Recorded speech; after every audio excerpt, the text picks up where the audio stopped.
Welcome to Harlem Capital's More Equity podcast. We're so glad you're here. Each season, we'll be exploring a new aspect of the startup and VC landscape by speaking to founders, investors, and top industry leaders. Welcome to the next episode of our podcast. I'm thrilled to introduce our latest guest, Brandon Hoffman, the co-founder and managing partner of Sunset Ventures. Sunset Ventures invests in unstoppable founders who are redefining the internet to transform how people live, work, and play. Let's jump into our conversation.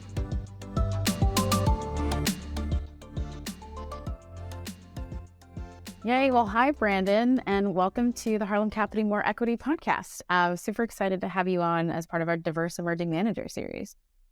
Yeah, no, excited to be here and thanks so much for the invite.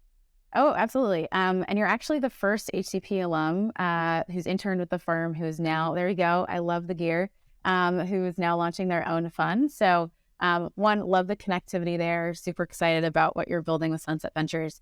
But for the audience who might not know who you are yet and a little bit about your journey, can you share a little on your background, where you grew up, what drives you, and how you kind of got to the place now where you're launching Sunset Ventures?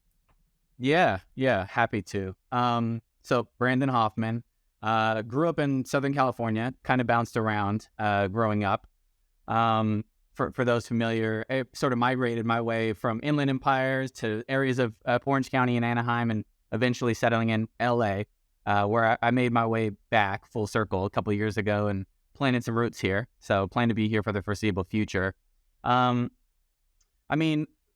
think business school was probably a pretty significant turning point, kind of an inflection, changing careers. So sort of two chapters, if you will. Before business school, really had a pretty non-traditional academic undergraduate experience, fell through the cracks of the system, and all roads pointed to community college, kind of only as the only option I could really afford and really do at that point in time. So community college, Cal State Fullerton, but really a commuter, type of experience, juggling a couple jobs. My true passion was music. So I was a music creator for close to 10 years. That's really where my heart was. So I had, over those years, built a recording studio, owned and operated. I was a music producer, songwriter, and the life of a creator, even though it wasn't really called that back then. As we know still today, frankly, the income, right? It's inconsistent, it's lumpy, it kind of ebbs and flows. And so the day job, to counter that, I worked in bank branches throughout Southern California. So financial services for about 8 years before, during, and after the crisis of 08, 09. So saw a lot firsthand. And, for me, really wanted to combine sort of my love and passion for music. And that was my foray into tech and digital media. But it sort of had a knack for investing in the markets and wanted to kind of bring those together. Spotify, I think, was probably an aha for me of, trying to get a record deal was sort of a thing of the past. I was probably a decade or two too late for chasing that dream, but wanted to build or invest and be a part of, these technologies that were advancing really music, art forms, and the lives of creators. And so set off to go to business school. Was able to get into a couple fellowship programs, MLT and Twigo, and was fortunate to get a lot of help, frankly, there. I don't think I would have gotten this far without them. Got into Wharton for business school, and that's where I met my partner, actually, about 10 years ago, Antonio Key. And then, after business school was kind of a very predictable sort of, path. Went to Wall Street for a couple of years, worked at Morgan Stanley as an equity research analyst. Then I went to Samsung for about 4.5 years, left earlier this year. Both my partner and I were working there actually together during that time. And recently this year made the leap to raise Sunset Ventures. Okay, so from non-traditional music producer, which I won't forget, and I will go back at the end to ask a little bit more about like the music stuff, because that's fascinating. And I think VCs, have had like the creator sort of role in their lives, to business school, Wall Street, Sunset Ventures. So have seen quite a bit across the ecosystem and in your work. I guess, can you share a little bit more about like what then was the impetus at that point to want to start your own fund? I guess what led to that decision? Walk us through some of the things you were thinking about in that moment when you're like, all right, I'm ready to go off and launch this thing. Yeah. I mean, admittedly, it wasn't even a moment, in and of itself. It wasn't even near term. This is sort of a 10-year overnight, type of story. I mean, really, even the essays trying to go to business school, talked about this as sort of an end goal. I mean, in the end, I knew I wanted to manage capital in one way or another, start a firm and a fund. And I mean, really, even back then, as well as now, the driving force really has been addressing the racial wealth gap. And so, being able to manage capital, be a steward of capital and the various stakeholders that either provide capital or receive capital, and so wanted that kind of purpose, aspect of it all. Admittedly, I think I was probably a bit too risk averse. I don't know if I had the confidence coming out of business school to immediately try to take the leap into the role of an investor, and managing capital, let alone raise my own capital or start a fund. So, I took a step back and kind of had a bit more, I guess, planned out, had to be very patient and almost put off, the end goal and dream. But my time in Wall Street was formative, from the analytical skills, a lot of the learnings, lessons, relationships built there. Time at Samsung, probably stayed even longer than expected, 4.5, almost 5 years. And that's just because I continued to learn. I continued to learn, and there was a change in leadership maybe halfway in my tenure there. And so, both halves, I learned a ton. And on the back half, I learned a lot more even about venture capital, and was leaning in to the venture team there and executing deals. And then it got to a point, I think towards the end of 2021, and coming into the new year, knew we wanted to make that leap and start kind of preparing it. But seeds have been planted for the past few years, relationships built intentionally, knowing this was the next move I wanted to make. I wasn't going to try to apply for another corporate job or, try to get back to a bank or somebody else's fund. I knew I wanted to build something of my own. Very cool. And I kind of want to go back to your point about like right out of business school not being the right time, because it seems like those were some awesome informative experiences, like going to Wall Street, being at Samson Ventures, seeing VC, felt, it being your own fund to start. But you mentioned this point about like out of B school, you were a little too risk averse and not ready for the leap. And I'm curious because I think there's a lot of people out there who might also have that same idea and might also kind of feel that like hesitation before they jump in. I'm curious, like, what helped you build that level of confidence? Are there very specific things you can point to that you look back on and say, okay, that was the first sign I was ready, and that was the second sign that might be helpful to other folks? Yeah. I mean, so, just taking a step back, even back to my days at business school, for me, again, I think it was sort of a personal decision. At the same time, I had a son I was providing for, and so just some of the responsibilities, family and folks around me kind of needed. So these were a lot of the trade-offs, effectively I was having to consider. And so, I think each step along the way, my confidence slowly built up. And, there were moments maybe along the way that allowed that to happen. When I first entered Wall Street, I was definitely intimidated, that I could keep up, or I'd be good enough, hardworking enough, smart enough. And there's a ramp up, especially in equity research, the ramp up time actually to become a sector expert, a specialist effectively, takes time. But, eventually I think I got there, and then I got to a point where I believe I was actually, adding value to the team, creating, insights and reports that management or my peers in the group weren't really doing. And I was getting recognition for that. So really, really felt great. And that was a confidence booster. Same thing at Samsung, now I'm in a big corporate, I have to navigate this, eventually got to a point preparing to present to, CEOs over in Korea. So the experience was global, culturally, it was very, very interesting, and just learned a ton, just by doing that. Same thing with deals, first dabbled a little with angel investing, frankly, even the internship at Harlem Capital, in between my time at Morgan Stanley and before I went to Samsung was formative. I think even seeing, the team, seeing you all build from scratch, a fund and a franchise stayed with me.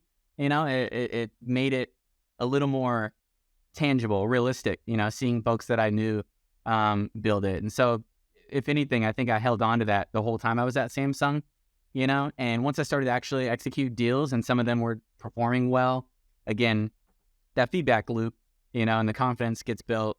And then you're at a point where you just have to take the leap. There's always going to be some type of, faith you just have to have in yourself. And so over the last, year or two, I think I got to that place. So it wasn't, an immediate aha moment of any kind.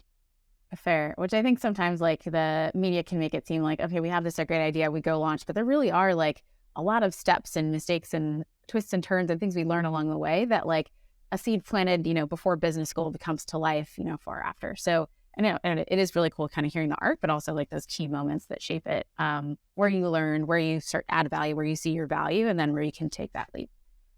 So that's maybe where I'll go next, I guess. So you've, knew you wanted to start the fund, you're ready to take that leap, you've got the confidence, got the experience, the credibility. How did you start then thinking about like, okay, I'm starting a fund, and like, what is my fund strategy? Because you've seen, how things are done at Samsung, how things are done across the industry at Harlan Capital and different things.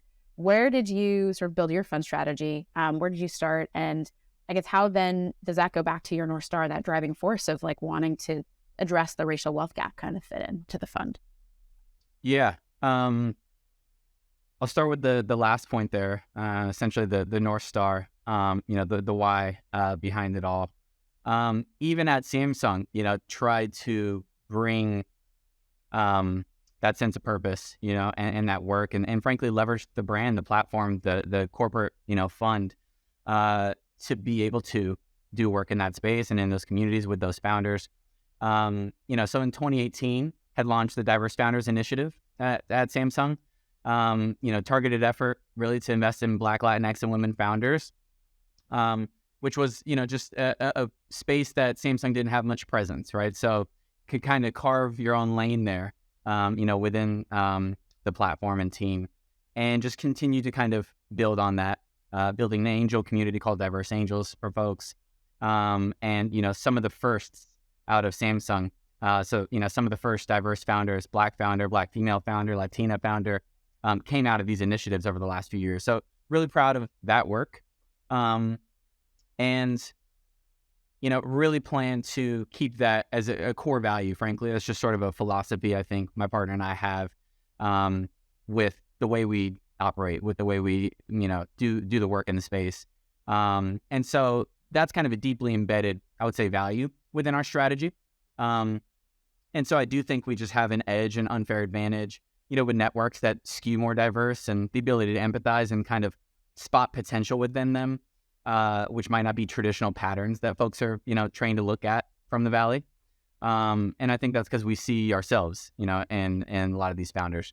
In terms of, the fund size and kind of the stage and sectors, again, I think really just being self-aware of your strengths.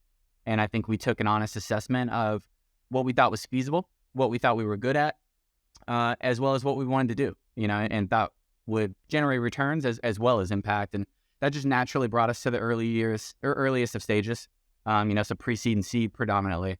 And the sectors, that we're focused on. So a lot of gaming, media, fintech, and commerce. These are areas that, we leaned into at Samsung, which had a front row seat really as the largest consumer electronics company in the world. And we were driving, innovation effectively on software and services for their hardware footprint. And again, back to my time on, Wall Street, I covered the internet sector as a research analyst. And so that was e-commerce, gaming publishers, ad tech, social, payments. So again, just kind of staying with a bit of what we know, what we're good at, and kind of crafting the strategy around that. I love that. Okay. And before I jump to some questions around like the fundraising and a few others, I always think names are really important, and like they reflect how we think, what we stand for. It's how people remember us. I guess what led to naming the firm Sunset Ventures, and what does that mean to you all? Yeah.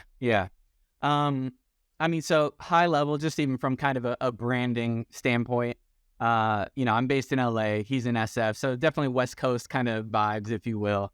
But in a little East Coast, West Coast rivalry kind of starting. Exactly right. Exactly. again, just lean into your strengths, right? This is where we're located, and proximity here to a lot of industries and communities. But in terms of the meaning itself, for me at least personally, what it means, again, sort of that creative at heart. The mecca kind of for the creative and entertainment industries. Is Hollywood, right? It's LA. It's sort of the entertainment capital, and Sunset Strip. The boulevard there is just so iconic, right? In terms of, again, the companies that are there, kind of the culture, the venues, the experiences that have happened there. But that's really where the concentration of power is, within these spaces, right? For creators. Again, I, for 10 years, was kind of knocking on the doors, if you will, on Sunset. And so, with these sort of next gen digital experiences that are playing in these spaces, we actually see really Sunset getting more decentralized, and distributed. And so you don't have to be in LA, or let alone, with one of the incumbents and get a deal, quote unquote, to be able to make a living. And so that's the kind of, North Star we want to build with the founders, the technologies and really the experiences that they're bringing.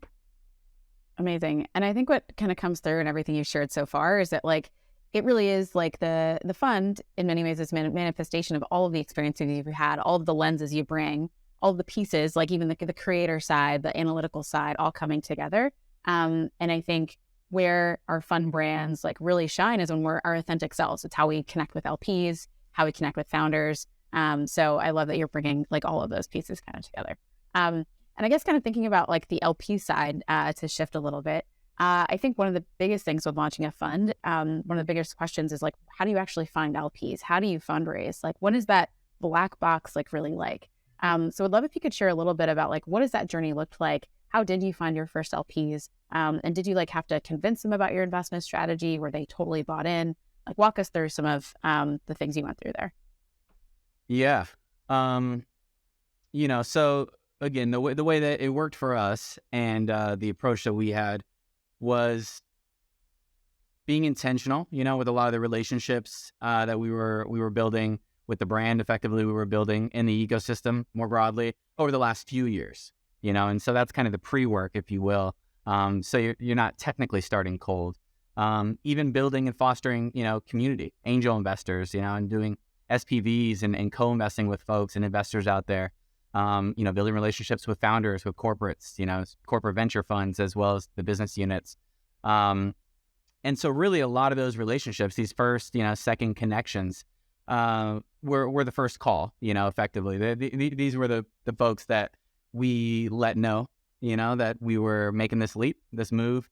And a lot of them, just naturally, I think, kind of embraced us. They had been maybe supporters in one way or another already.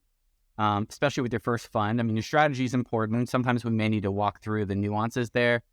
But almost like betting on founders at the earliest of stages, I think you're underwriting, the human potential behind the team and the people there. And so, I think, again, that's probably what a lot of these folks, these early supporters, at least, were betting on. But, that said, you're right. A lot of it is a black box. There's sort of a whole new stakeholder we had to account for. And, some of them out there, like, let's say family offices, is just really a black box. I don't come from that world. I don't know anybody, who's in that world, at least growing up organically, and just never really had any business, really in that community during all of our experiences these last several years. So there had to be intentional with just kind of figuring out where they spend their time, what are their conferences, what's that circuit look like? Who are the thought leaders? How could you add value and sort of give to that community?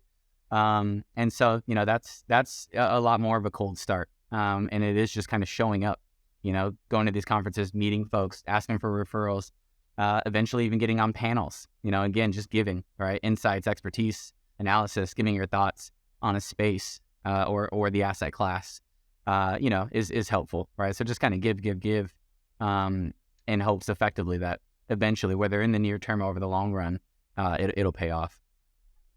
Makes sense. Yeah, a few of the things that like kind of you highlighted for me were, one, there's a lot of pre-work that goes into launching a fund. It's not just like the quick idea, okay, now we're going to build, get the legal structure set up, kind of go launch, build a brand, get the name. It's like, you got to put in the time a little bit to get to know people in the ecosystem, to build that network, for the eventual fund before you even get there. And then I think this other point about like knowing your stakeholders, like knowing who they are and how to reach them and what they are excited by, so you can build those relationships ultimately over time so that they can be excited to work with you and the fund. And I guess then I'm curious now that you're on this other side, I guess, were there any other lessons that you learned along the way or things that happened that you didn't expect? Kind of like, looking back, like, what do you wish you'd known now that you're on the other side of it? Yeah. I mean, an obvious unknown that a lot of people have just had to manage, is really the macro environment.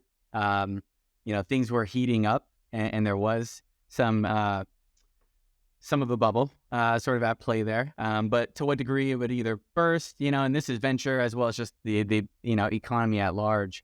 So obviously the environment has drastically changed, right? So fundraising in this type of environment is probably a bit more akin to the 08, 09, trying to raise a fund, or the 02, 03, after the dot-com bust.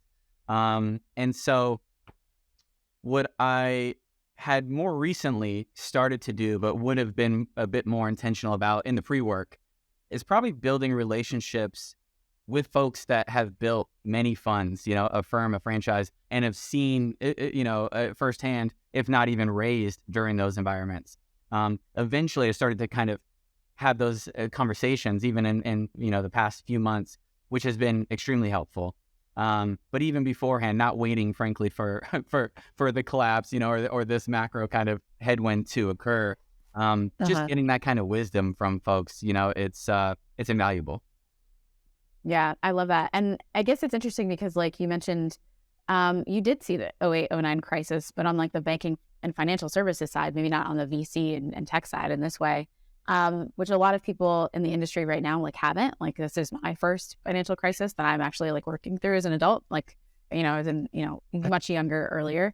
And so I'm kind of curious, like, what's your take on the market today? And how has it changed how you approach the fund, how you will approach your investing, and how do you think about navigating the next 12 to 18 months, which like no one really knows what will happen, but we still have to figure it out. So I'm curious, how are you guys at Sunset kind of thinking about it? Yeah. So you're right. So drawing on my time, at least during 08, 09, totally different time for me, sort of early 20s and working in financial services. That said, I mean, I saw again just how panic and fear can affect the markets. So, I was closely following and advising on and investing in stocks at the time, but even just bank deposits, run on banks. And we've seen a bit of that effectively, within crypto, right, and digital currencies and some of these platforms, which is interesting in the sense of having seen the analog version and now the digital kind of version. I think, one of the biggest lessons, at least for me coming out of that, was if you can manage, right, and stomach some of that fear, that anxiety, and you can try to be objective and disciplined with crafting an investment thesis, and you go all in, and then you're patient and hold over the long run, that you can see some amazing returns and gains. And so I think directionally, we know that things are declining. In other words, prices are getting a lot more attractive. Whether we've hit the trough or not, almost doesn't matter. You're essentially dollar cost averaging during, this decline as well as trough and early, kind of coming out of it, which will take a while. Things fall much faster than they rise. This is across the board, all markets. I come from the public equities world, but a lot of it mirrors the private, space. It's just a longer feedback loop. And that's what I think we've continued to see, really, right? So my thoughts on the market, is the public market is seeing the correction that it needed, frankly. Multiples and, again, prices in the sense of multiples, what people were paying for, certain growth stocks in certain sectors. It was standard deviations, too high, and things have reverted back. And that's just the nature of financial markets, period, regardless of the asset class. It's making its way back to venture, late, mid stage is seeing it. It's still probably making its way, right, at the early stages, pre-seed and seed. That said, we couldn't be more excited than ever to start investing. I think this is going to be some of the best years in terms of opportunities that we're going to see over the next few years. So while it's extremely difficult in this environment to raise a fund and kind of get it stood up, but if you're able to and you start deploying, I think over the long run it should actually be favorable. Yeah. And to your point, like if you're patient and hold for a long time, find the best opportunities, or diligent with your thesis, history shows that works out really well. So should, very well in venture. And it did, in the 2008 or like in the 2012 time period, some of the best companies performed or came out of those years. And I guess on that point, you're excited to deploy, really focused on like being very disciplined as investors. I guess, what are you excited for, looking for in the founders that you want to work with? You talked a little bit about the sectors and the categories, but like in terms of the traits they bring to the table, the types of things they're building. Yeah, what are you typically looking for right now as you think about, okay, we are going through this huge correction? Has that changed what you look for in founders? Yeah. I don't know if it has changed in terms of sort of, the few criteria that we look for. But, just realizing how important it is to back the right founder. And it might have had us maybe overweight, some of the traits. And one of those, I think, first and foremost, is really going to be, resourcefulness. Being able to do more with less, I think, is actually good. I think that's a trait that's necessary. Famously, Bezos had been, very, very frugal, even at post IPO, right? And I think that goes a long way. I think that allows for endurance, regardless of the cycles. If you don't have that discipline up front with the early, raises of capital, it's probably tough to then all of a sudden sort of inject that level of discipline on spending, managing your resources. And so, I think beyond that, especially at the earliest of stages, really it's being able to build everything, in-house, right? And so really having a team that is equipped, whatever those skills are going to be, technical, go-to-market, customer discovery, right? Design, product, being able to have those skills within the co-founding team, out the gate, I think is important. Otherwise, again, I think some of those skills are going to be required, and then needing to use budget, to externally kind of outsource any of those things, it slows down, the ability to kind of experiment and iterate upon, feedback. And it obviously as well, to the first point, isn't all that resourceful. So, I think those are a couple traits that we definitely pay close attention to. And in this environment, I think are crucial. Lastly, back to the sectors that we're kind of looking for within founders, them bringing sort of a unique insight, some type of unfair advantage. Maybe it's lived experience, professional experience, or just, some level of creativity that is a novel approach. I think that utility is important, finding that wedge, but again, sort of a different way to address some type of problem that has been validated, and just maniacally, sort of fine tuning that problem solution fit, if you will, turning it into a product. And again, we're backing them early. We want to back them and help them, on the path to product market fit. But first things first, I think it's just that 0 to 1. So. Totally. And I love that. To quickly summarize, it's like resourcefulness, doing more with less, a team that can build in-house. But I think what you're actually touching on is not just like being able to build in-house, but like the learning rate. Like how quickly do you take in feedback? How quickly does that go back to the product? How resourceful are you, figuring out what next to do in the product? All kind of built on this foundation of that unique insight or unfair advantage that like sets you apart from the rest. So all really cool traits and things to think about. I do want to switch gears a little bit to talking about like building the fund a little bit more. And I think one of the biggest decisions, if not the decision, when you're launching a fund is like, who do you want to partner with? Who do you want to be your co-founder or co-pilot with you in this incredibly, challenging and exciting journey? So I'd love if you could share a little bit more about your co-founder, how you guys came to the decision to launching the fund. I know you'd worked together previously, but what made you want to start it together? And what are the different like lenses and unique things that you bring to the fund that like help it, scale that much more? Yeah. I mean, I think this is right. This is probably the very most important aspect. Starting a fund, starting a company, and so being very deliberate, and thoughtful with who you decide to partner with. So Antonio Key is my partner.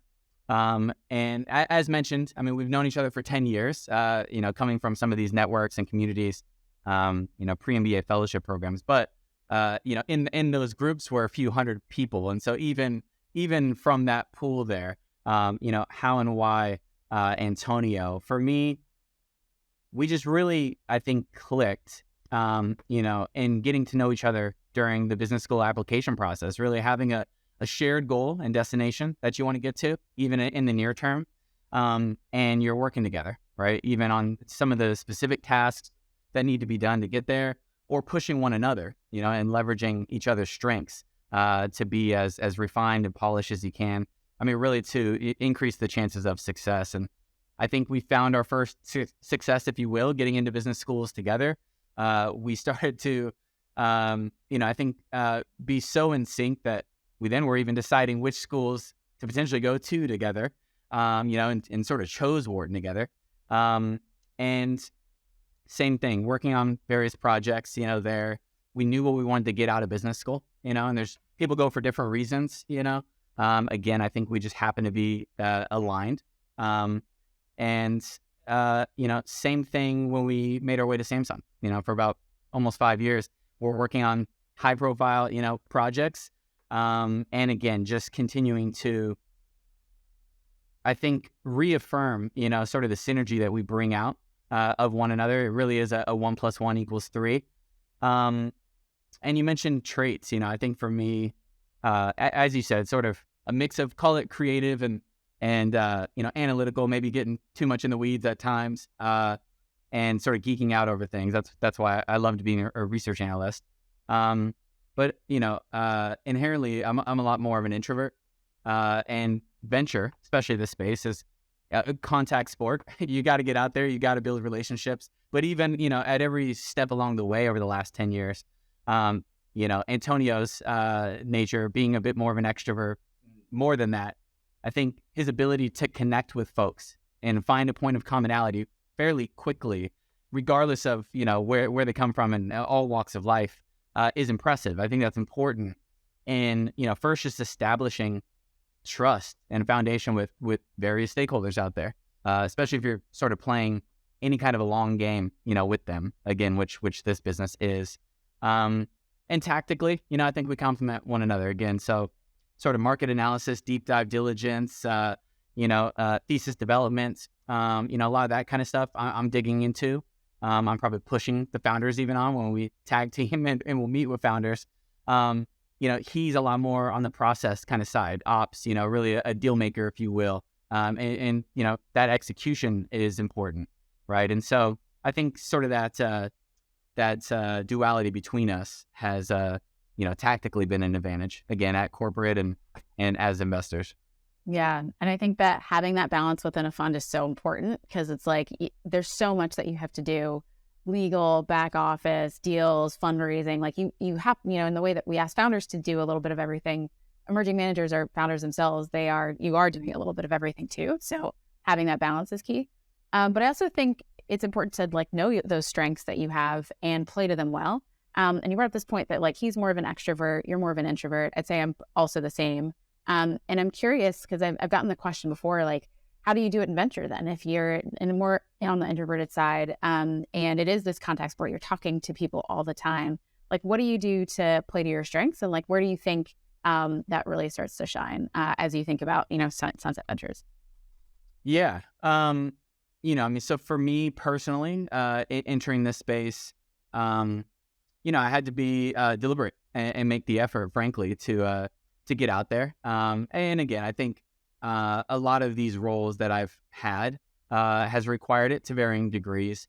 But more and more, in this space, I think for me, my strength in meeting people, I kind of thrive probably more in more intimate, group settings, smaller groups, maybe even one-on-ones, coffee chats. So anytime I can break away from, a big draining, at least for me, conference and things like that. That level of energy is not how and where I thrive. I like to go deep and again, kind of foster these relationships with folks. And so that's one aspect. I think even on sort of the digital side of things, building, again, more of these curated small groups, Telegram chats, Discord threads, and some of these places that I kind of play, sharing thoughts, insights there, opportunities, connecting folks, even if it's putting together a small group, intent, and bringing in 2 different people that you have the intent of connecting, even outside of email, right? Just a bit more personal, sort of these text message based, type of platforms. So really, leveraging those, frankly, to build kind of a reputation, and just help folks. Fair. I think in that, it's like there are a lot of ways to win. You just have to find like what's authentic to you. To your point, like what brings you energy, because you are doing a lot and you've got to manage your energy as much as your time. And it's so critical to find like what works right and is right for you. Cool. I guess then I'm a little curious as we wrap up here, is we talked a lot about like the past, today, where Sunset Ventures is. I guess what's your vision for Sunset Ventures, 5, 10 years down the road? And also like, where do you see the VC ecosystem being, 10, 20 years down the road as well? Yeah. Starting with the last question there, my sense of the space and how to evolve, really 2 main groups, or at least that's kind of how I bucket it. You're going to have these mega funds, and platforms out there, the Andreessens of the world. I'd even lump in sort of the old guard. Again, just the amount of resources that they have, both assets as well as, people, and the networks, the Rolodex that spans decades, in the Valley, right? And then on the other side, it's really going to be more niche players, but again, not a small niche necessarily, but just kind of, creating and defining the space you're going to play. Maybe that stage, that sector, and becoming the best, right? Becoming top of mind within, that subset there, I think is important, and I think both play an important role in the ecosystem, and they'll be relevant. They'll be able to endure. And so for us, I think that's why, with regards to stage, we really want to build a brand in early stage and kind of stay there. I think it's some of the most important areas, again, especially with diverse founders, right? You're sort of the on-ramp into the world of venture, into the ecosystem.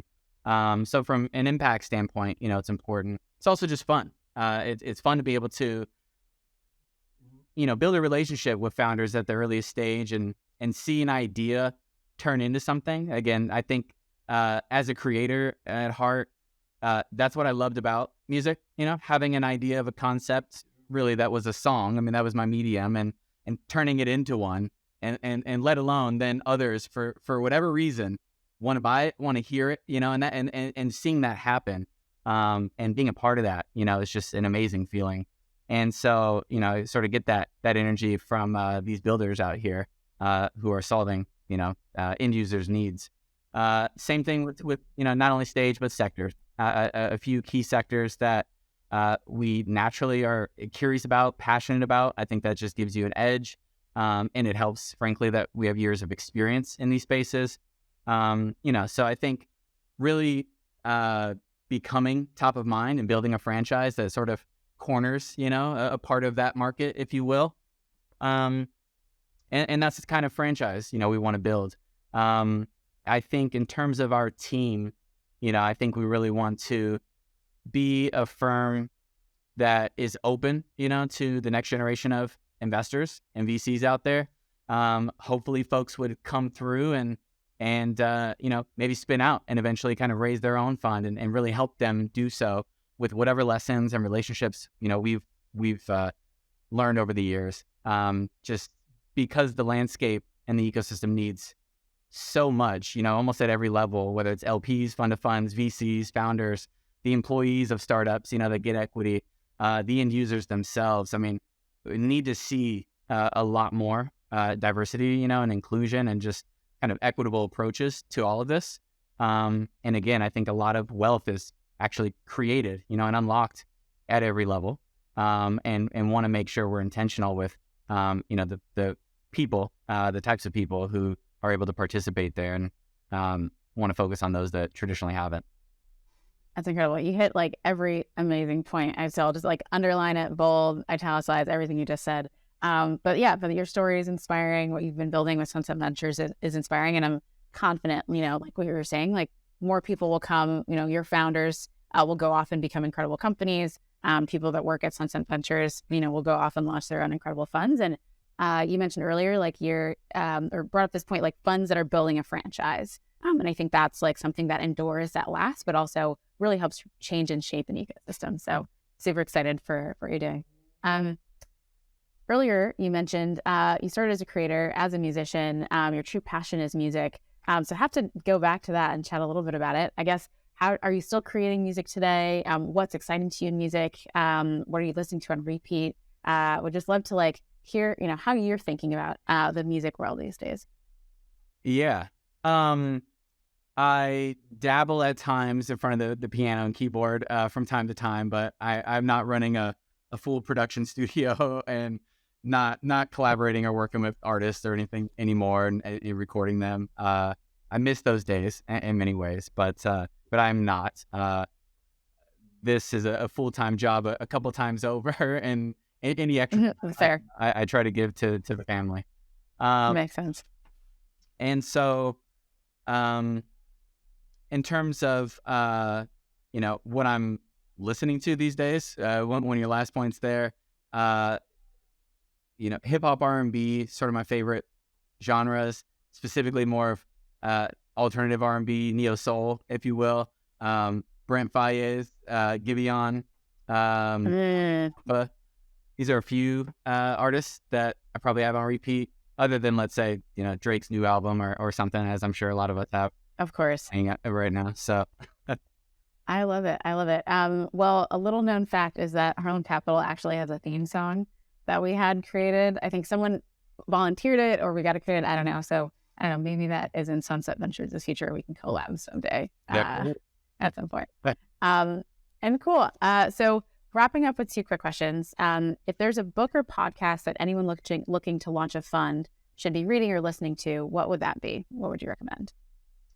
Yeah. I think the kind of classics, the ins and outs of venture deals, as a book, 20-Minute VC is great as a podcast. Just learning from, so many of the greatest out there. I found actually VC in American history really interesting, just, really surveying the last few hundred years and almost the origins of venture. And I think just seeing that evolution, taking a giant step back, and understanding the landscape, from a broader timeline and the role that we're playing now, at this point in time, and then thinking, decades ahead of how this will continue to evolve. So, I found that book entertaining. Amazing. And I guess if you weren't a VC today, I guess what would you be doing? Would you be back in the creator seat? Would you be doing something else totally different entirely? What would Brandon Hoffman's life be in that alternate universe? If not VC, I don't think I would be a creator still anymore necessarily. But I do believe I'd want to build in that space, build a platform that's going to serve, empower creators.